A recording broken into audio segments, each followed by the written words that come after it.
और इसीलिए तो हम कह रहे हैं कि मजदूरों, हम शर्मिंदा है क्योंकि ऐसी सियासत अभी भी देश में जिंदा है।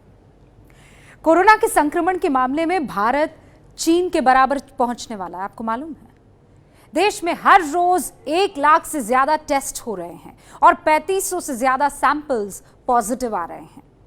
नतीजा, मरीजों की संख्या तेजी से बढ़ रही है।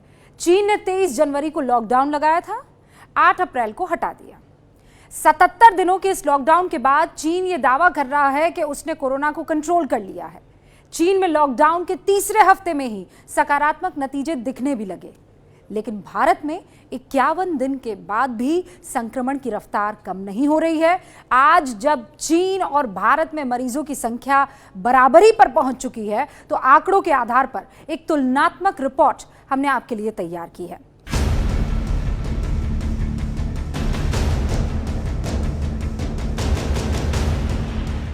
क्या भारत में लॉकडाउन का फायदा नहीं हुआ?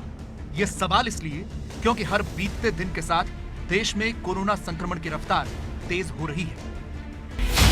भारत में कोरोना मरीजों का आंकड़ा 1 से 20,000 पहुंचने में 82 दिन लगे थे।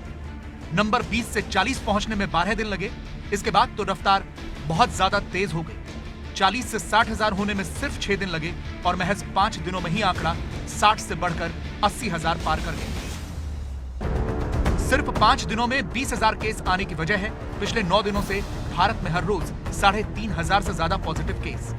रोजाना आंकड़े के हिसाब से भारत दुनिया में 5वें नंबर पर आ गया है, जबकि कुल मरीजों की संख्या में हम चीन के ठीक बाद 12वें नंबर पर पहुंच चुके हैं। शनिवार सुबह तक हम चीन को पीछे छोड़ चुके होंगे। चीन में 82,927 मरीज हैं, जबकि भारत में अब तक कोरोना के 81,970 मरीज हैं।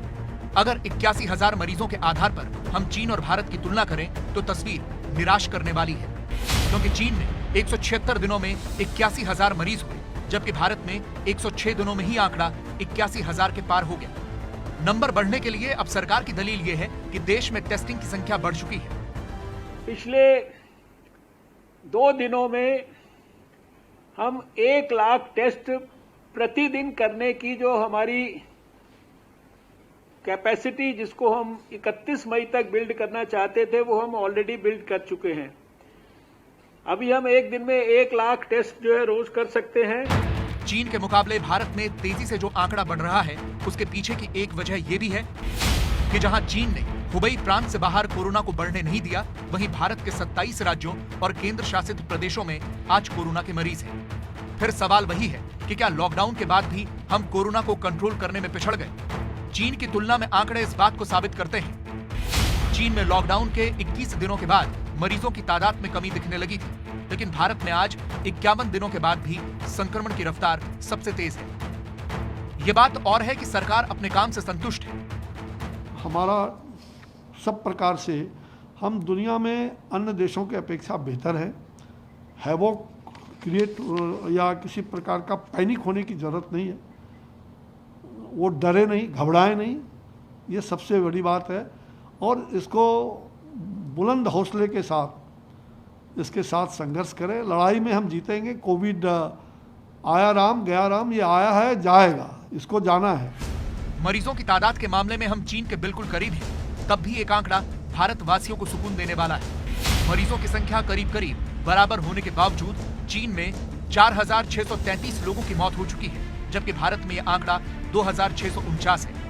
मौत की दर के मामले में हम रूस और पेरू को छोड़कर दुनिया में किसी भी देश से बेहतर हैं। कोविड के खिलाफ लड़ाई में हमारा मोर्टेलिटी रेट लगभग दुनिया में सबसे कम चल रहा है।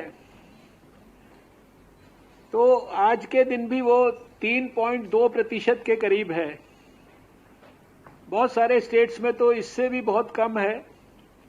कुछ एक स्थानों पर इससे थोड़ा ज्यादा है, लेकिन एवरेज 3.2% है।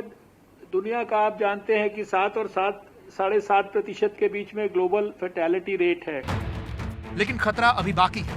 चीन की तुलना में भारत में मौत का आंकड़ा अभी बढ़ सकता है, क्योंकि चीन में अब सिर्फ 104 एक्टिव केस हैं, जबकि भारत में अब भी यह आंकड़ा 54,000 से ज्यादा है। एक्टिव केस का मतलब जो कोरोना से अब भी संक्रमित है और जिनका अस्पताल में इलाज जारी है। एबीपी न्यूज आपको रखे आगे।